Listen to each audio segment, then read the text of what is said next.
Welcome back, everyone. Spring and summer is a time for new growth and taking bold action together. So we hope these stories can inspire you to live boldly, take wise chances, and with our friends and family, make a difference together.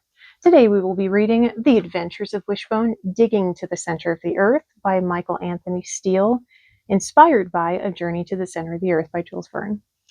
So lean in with a spirit of adventure, grab a friend, and let's enjoy the story together. What's wrong, hon? You okay? Well, we're very serious. We're going to read about what's wrong.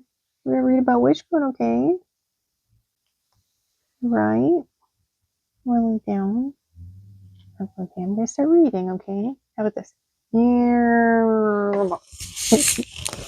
Chapter 9. The next evening, thanks to the hard work and talent of Hans, the raft was finished. It was about 10 feet long and 5 feet wide. The planks bound together with strong ropes were solid and firm.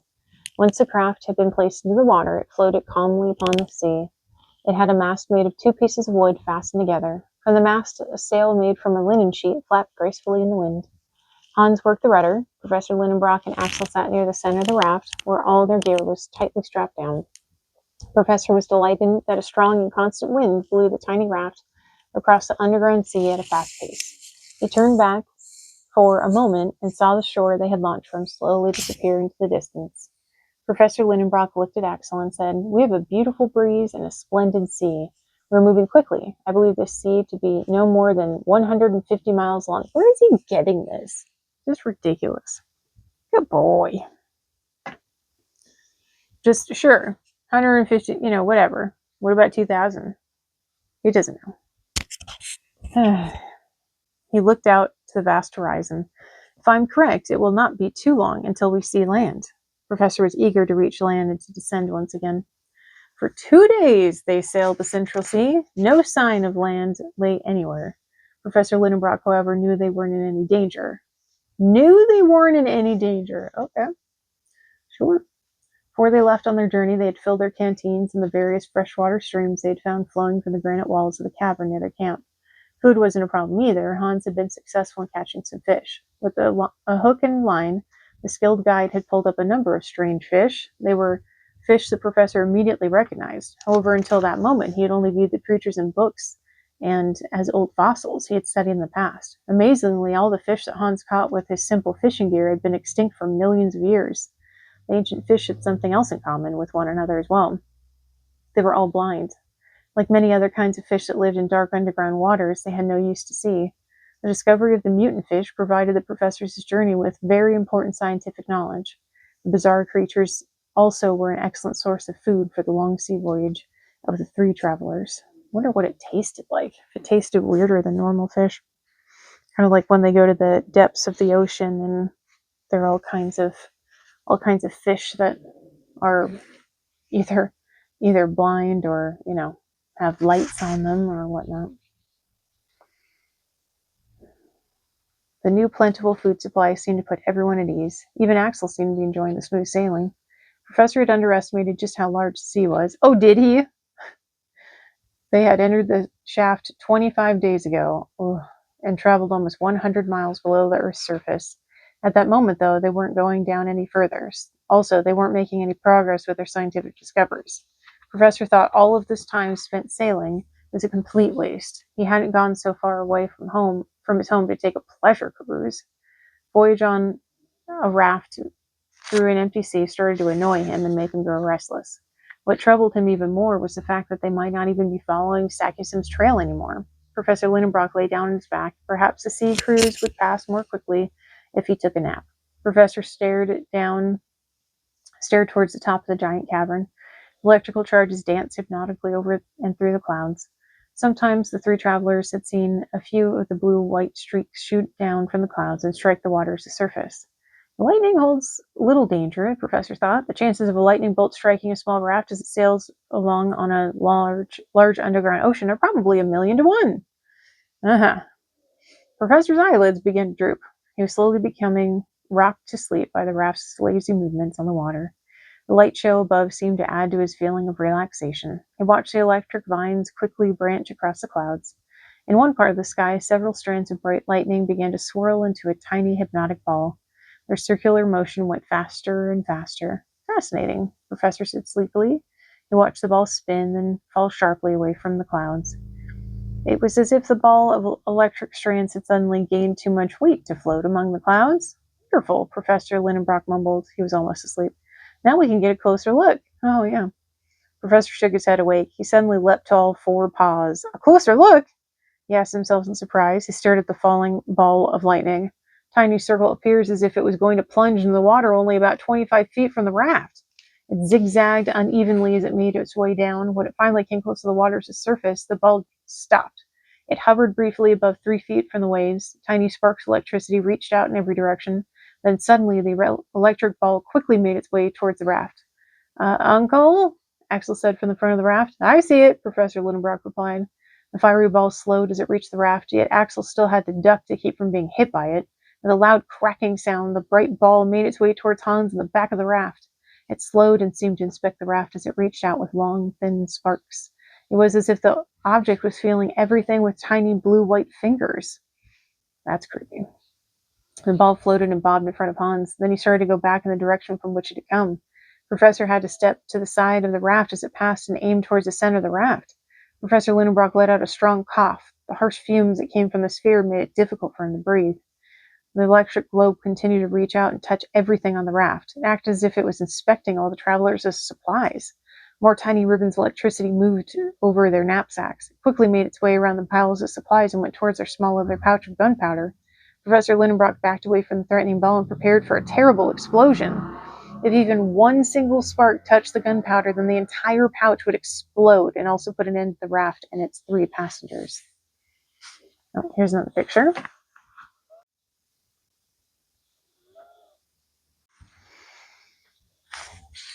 Luckily, however, the powder did not explode. Instead of touching the pouch, the ball of sparks rose high in the air. It floated above the 3 travelers, its electric arms reaching out farther than ever. Then suddenly it exploded in an amazing flash of light.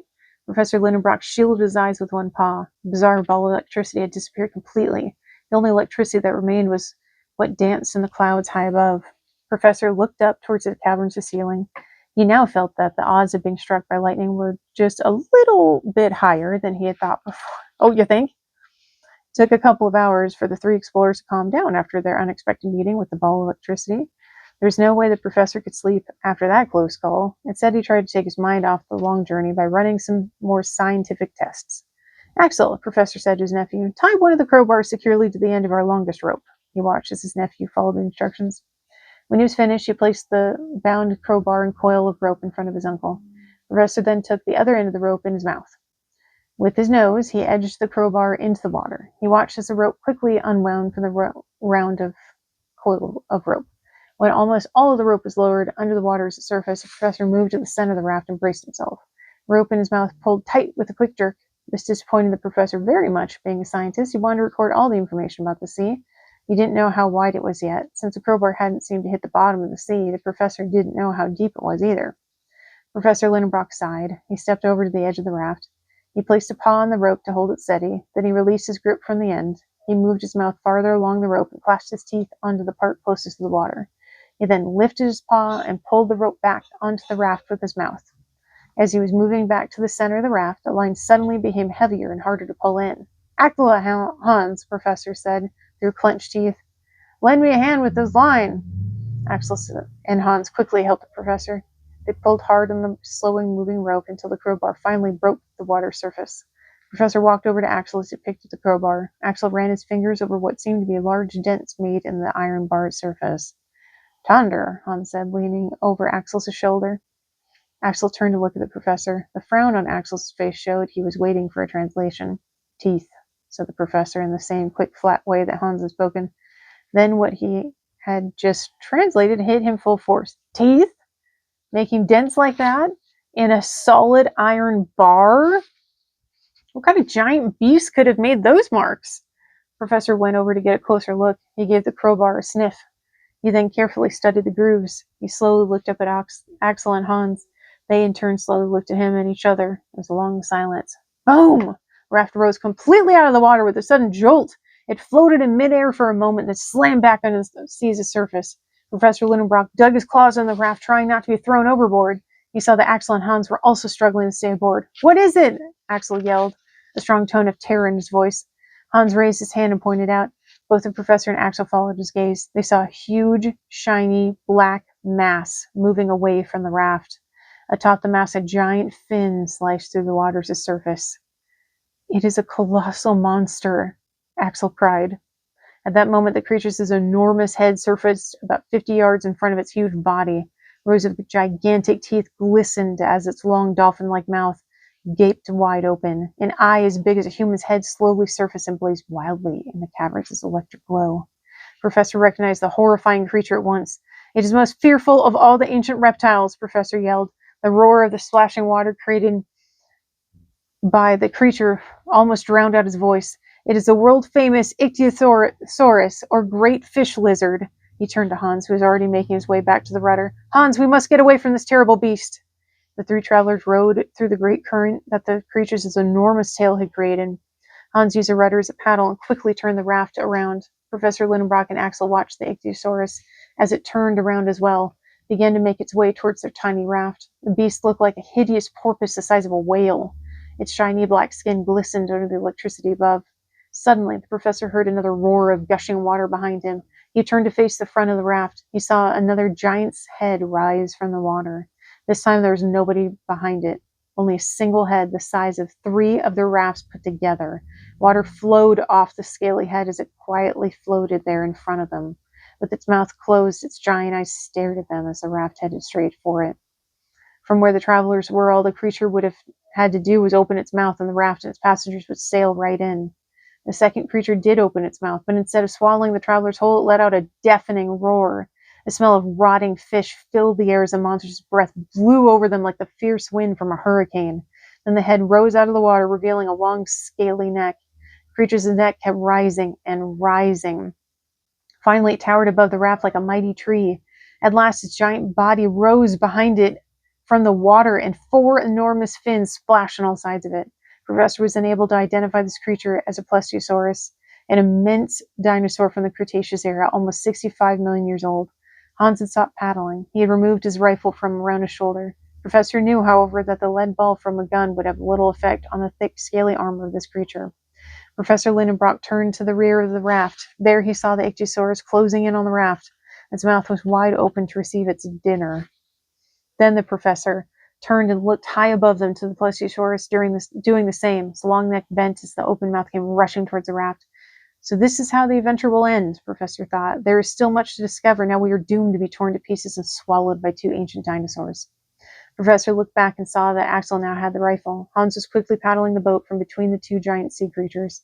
However, they were much too fast and too large to be outrun. Professor Lindenbrock looked back towards the oncoming attackers. He expected they would change their course of attack as the raft drifted away from the 2. Instead, both creatures continued to swim in the same direction, towards each other.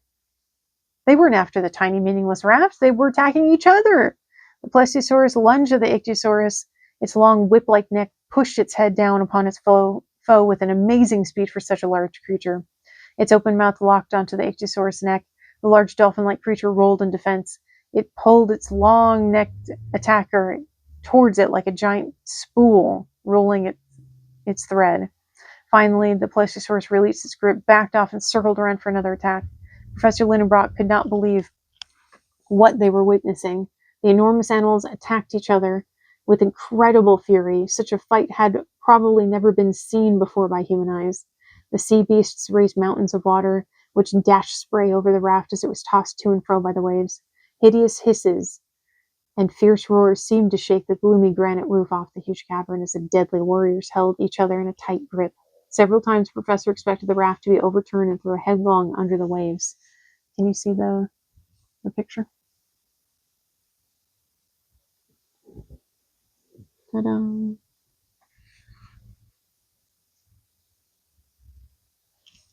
To get an idea of the scale. Right. As if in the midst of a horrible storm, Hans lowered the sail and manned the rudder. He tried desperately to steer them away from the swirling waters. Often as the creatures chased each other far away from the raft, it seemed as if the battle would leave them altogether.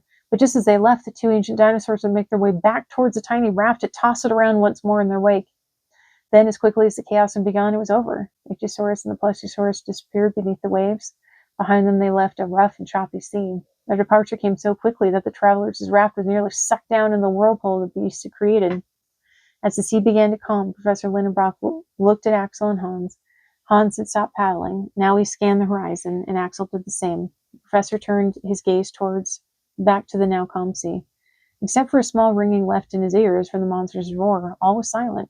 It seemed that the last part of the terrible war between the prehistoric creatures would take place in the depths of the sea, and no one to watch. Professor looked at Axel and Hans. Come, Hans, Professor said, his voice calm and relaxed. Let us leave this place. I don't wish to be around when the winner of the battle returns.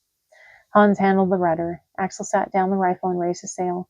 Professor Lindenbrock looked back as they continued their journey. He was glad the sea battle was over, but he was also happy it had taken place.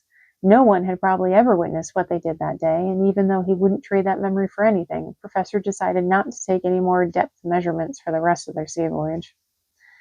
After another day of sailing, the three travelers began to hear strange noise. It sounded like water crashing against some unknown shore. That wouldn't have been strange if there had been a shoreline nearby, but after Hans had climbed to the top of the mast to investigate, he saw absolutely no sign of land. Curious sound, the professor said.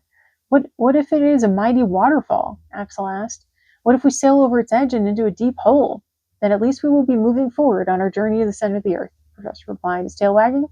Don't worry, dear nephew, the professor continued. I don't believe the sound comes from such a waterfall. At least the professor hoped it didn't. As they sailed on, the strange sound grew louder. Once again, Hans climbed the mast and scanned the horizon. Der near, the Icelander cried. He pointed in the distance, then returned to the base of the craft. Professor and Axel turned towards the direction where Hans had pointed. Professor's sharp eyesight pinpointed what their guide had seen. There, he told his nephew, a tremendous spurt of water rises out of the waves in the distance. Another ancient dinosaur? Axel replied. Let us steer away from it. Professor Lindenbrock stared at the giant waterspout a little longer. He wondered what kind of beast would fill itself with so much water. Let us remain on our present course. I wish to take a closer look, he announced. You could tell that Axel was not pleased by the idea, being so close to yet another giant creature. The professor, however, wanted to study the odd phenomenon. As the tiny raft sailed closer, the sound of the rushing water got louder. The giant spout of liquid seemed to grow as well. It began to tower over the three explorers, reaching a height of 500 feet. As they approached, they also noticed something else. Under the water's spout stretched a long, black, enormous body of some kind, sat directly on top of the water like a dark, mysterious island. Professor Lindenbrock remembered hearing stories of sailors who had stepped from their ships onto the backs of giant sleeping whales, mistaking them for land. Could that be the case with this dark mass? If it was another sea creature, it was lying motionless. It was also 10 times as large as the other dinosaurs the travelers had seen earlier. We mustn't get any closer, Axel cried. The professor could hear the fear in the nephew's voice. Calm yourself, Axel, the professor said. This is insane, Uncle, Axel replied. A creature this size can swallow us whole.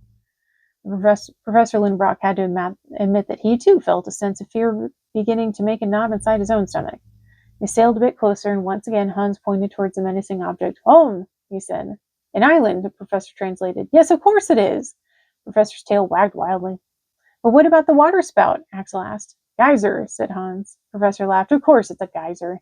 Professor Lindenbrock barked with delight. A geyser, just like those found all over Iceland. All three travelers laughed as they sailed past the forbidden-looking island. The professor was very amused that he could be so easily fooled.